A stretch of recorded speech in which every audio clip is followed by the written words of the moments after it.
This is a presentation of the Sports Source Digital Network. Presented by Hearthside Bank.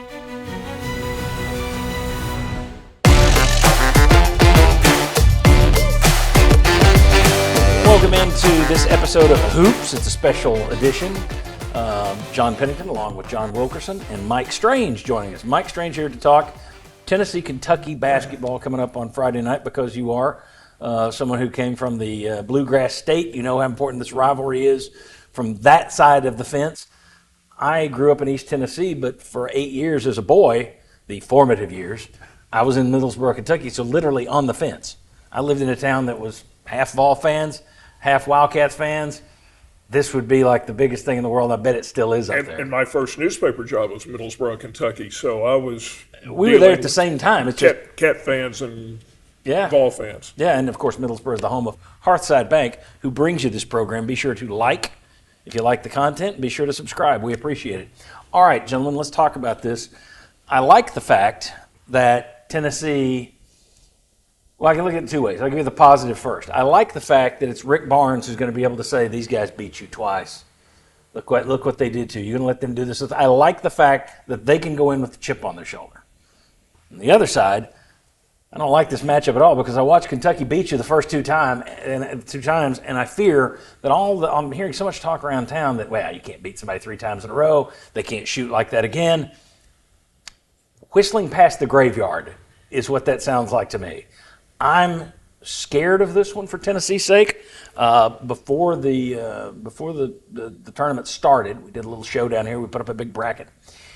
And I had Tennessee going out to Houston in the Elite Eight. I think that's a 50-50 game. I went last in that prediction, and I didn't want to end the show by being Mr. Negative and saying out in the Sweet 16. I'm honestly more worried about Kentucky in the Sweet 16 than I would be Houston in the Elite Eight, simply because of seeing what Kentucky's done to you. And they will. I just don't know that you can slow them down. I fear that they will once again speed you up and get you to jacking threes. That's my concern. Your thoughts on this matchup coming up for the third time, John Wilkerson? Well, Mark Pope has had a very good approach with what he wants his team to do against Tennessee, how he likes them to do it, and they've gone out and they've executed. It's wild to me that Tennessee as a team, including the 2 Kentucky game, which each time 12 for 24 from 3, each time, Tennessee, everybody else included, 28% is what they allow opponents to hit from 3.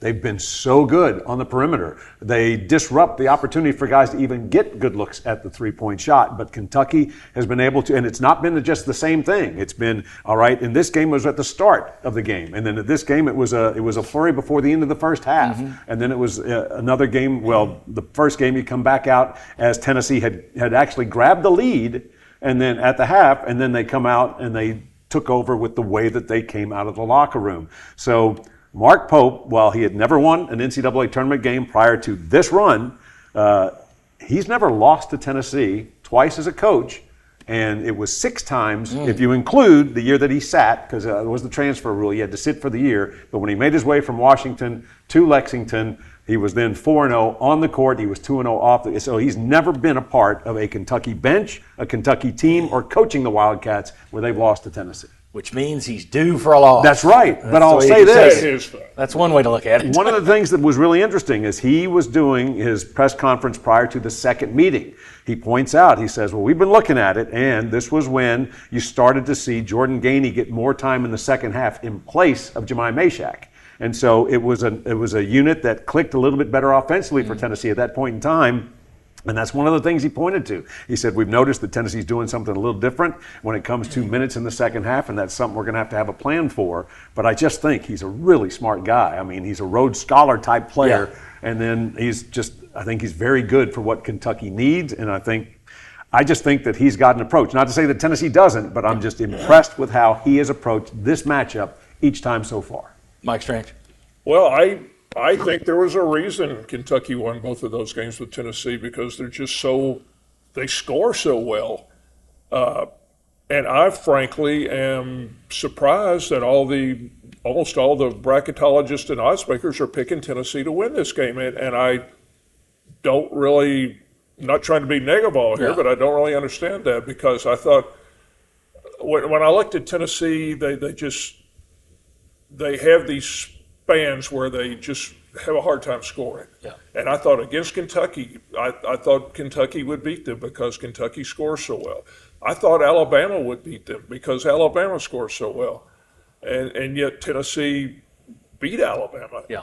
Florida is another team that is offensively better than Tennessee, and Tennessee beat Florida by 20 points. One out of 3 times. In the rematch, yeah. That's all you need against Kentucky, just one out of 3. Right. But again, probably the SEC tournament game was more typical of what things are now. So I think Tennessee would have a better chance beating Auburn than Kentucky or Alabama or Florida right now in the tournament.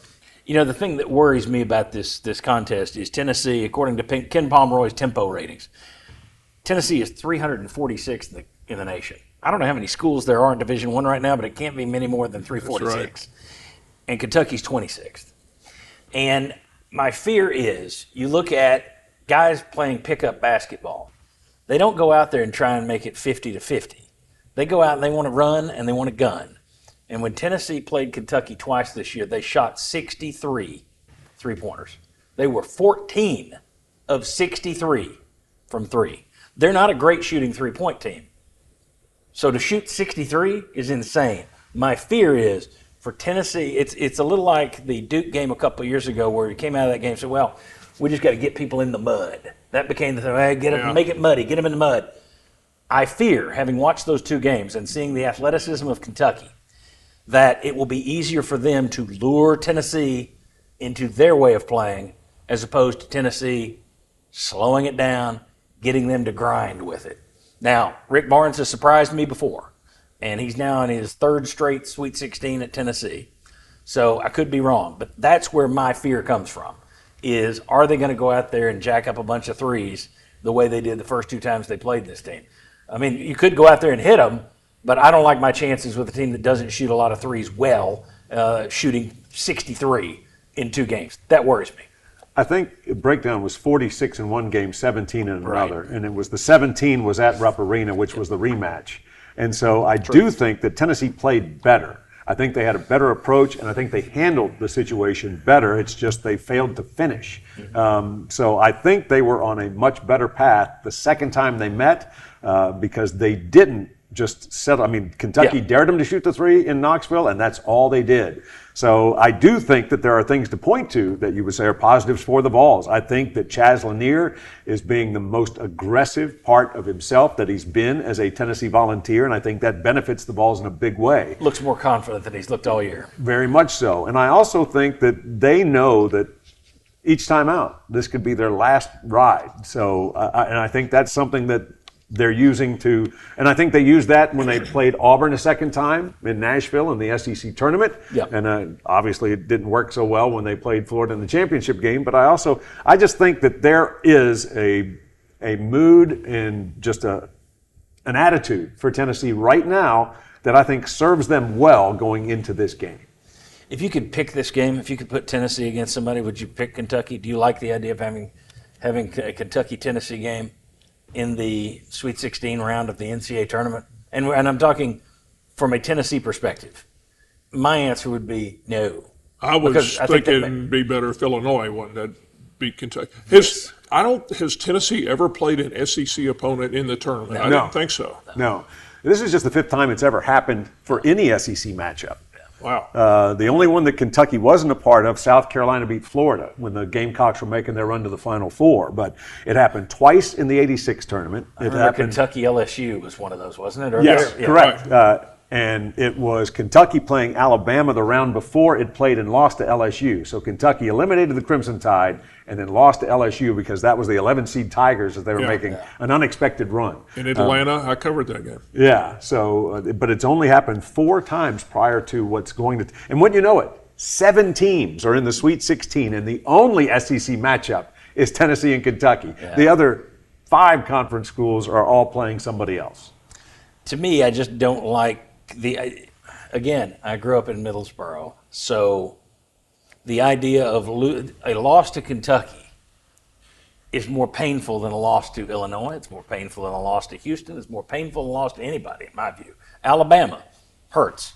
Kentucky, That's in my view, that's your number one basketball rival. Now the Bruce Pearl thing, I understand that's changed that a little bit, but I would really hate it for Rick Barnes if he's gotten over the schneid and he's been to an Elite Eight and 2 Sweet 16s, but the season ends when you have a third loss to Kentucky. Now granted, you may beat them and we all say hurrah, but to me, that's kind of a worst case scenario. I would rather play any of those other, and you may be right. I don't know that I would line Tennessee up against some of those. I wouldn't want to play Florida again, but that one wouldn't hurt as much as losing to Kentucky in my mind. Do you see that or no? No, I do. I agree. Rick Barnes, up until this year, really, Rick Barnes has turned the tables in that Kentucky rivalry, gotten the best of them, won in Rupp Arena several times, which I don't know that anybody before him ever won more than once in Rupp Arena. No, he's got the record. Yeah. So anyway, Mark Pope comes out of the great Salt Lake and assembles this roster, and look at it. Yeah. In terms of, let me show a couple more stats here on the screen. This gets back to the things I'm concerned about. What you're seeing is this is from CBB Analytics, a company that provides statistics for college programs and for NBA franchises. You see Kentucky way up at the top of the 4 teams remaining in this bracket.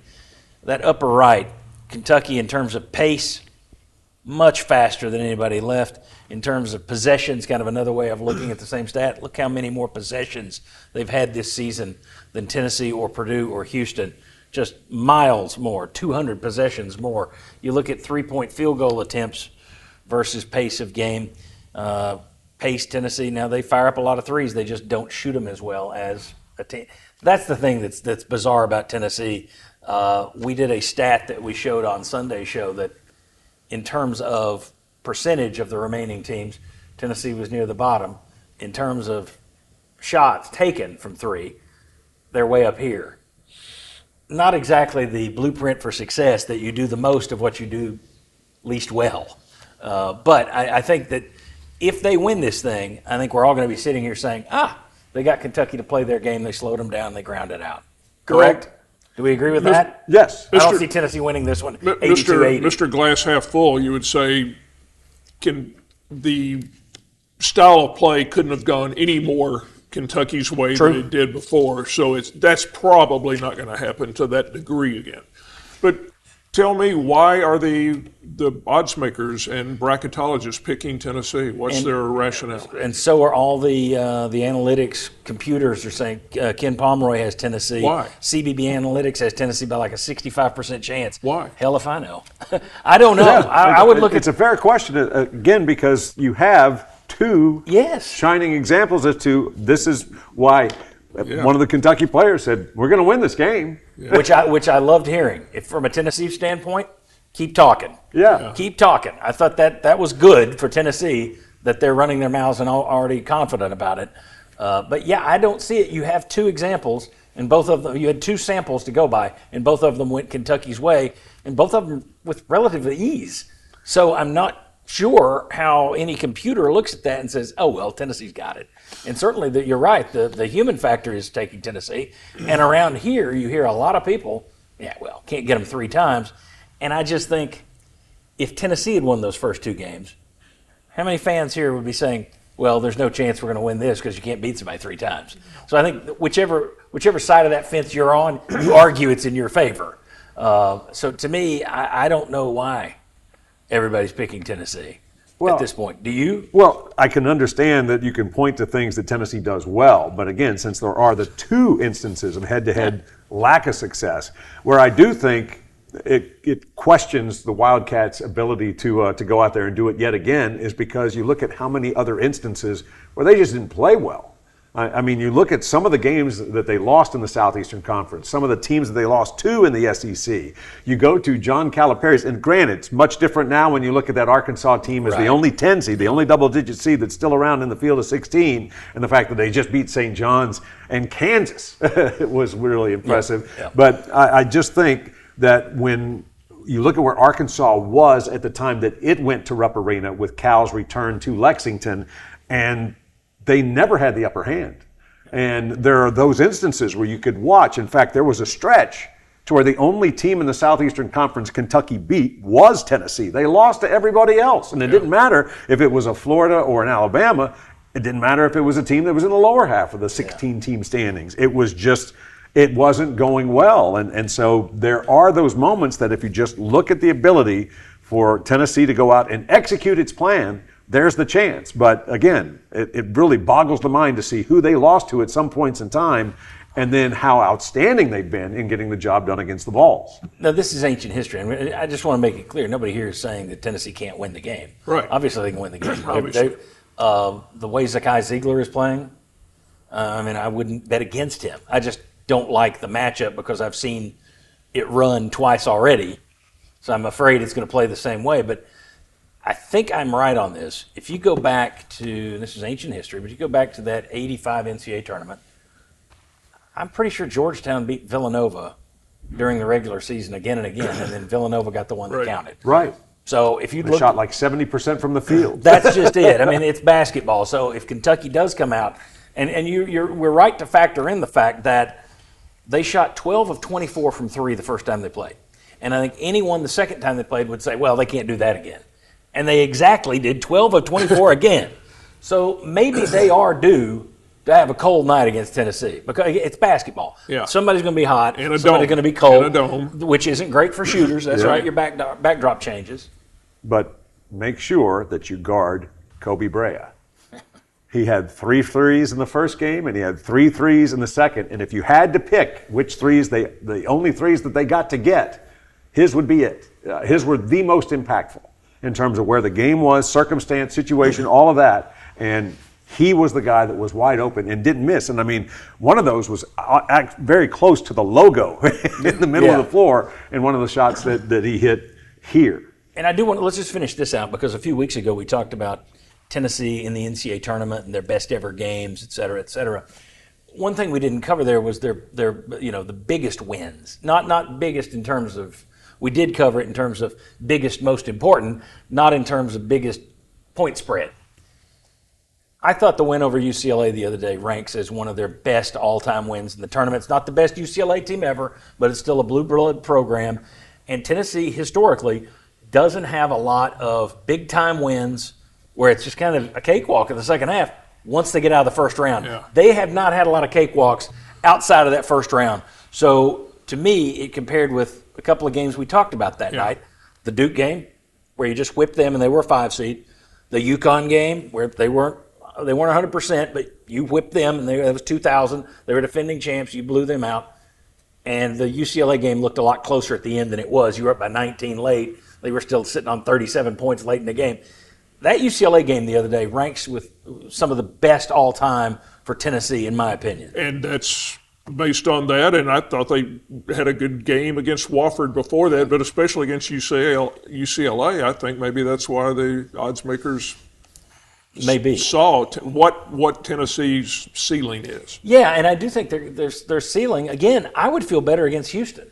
Houston's got a great team. Mm-hmm. Houston's got a great, and I'm not saying that would be a win, but I like that as more of a matchup stylistically because I think there's a good chance that one would be 60-60 with a minute to play. I'll take my chances. Yeah. Whereas I fear Kentucky may get above 75, and I don't like Tennessee's chances in that one. Or if it's 36 seconds and they hit 4 threes. There you go. I mean, it really is. It's one of those things that you might do everything right. It's kind of like in football, that you have dominated the game, and then there's a turnover, a field goal, and a last-second score, and it's like, but you're down at the half or you're tied at the half, and yet statistically they shouldn't be on the same floor with you. And Tennessee hasn't, of course, had that with Kentucky, but I just think they can turn it on in a heartbeat, and I just think that Tennessee has those same capabilities in terms of coming up with huge plays. But it is going to be, it's one of the things, it would be the absolute worst case scenario, that, as you talked about, that any number of ways for this season to end for Tennessee, for it to be at the hands of Kentucky, would be number one in terms of nightmare. Yeah, that would, in a word, suck. All right, Mike Strange, thanks for joining us. John Wilkerson, thanks for hanging around talking a little basketball. Thanks to you for watching it again. Click like, hit the subscribe button. That really helps us out, and we appreciate it here on the Sports Source Digital Network.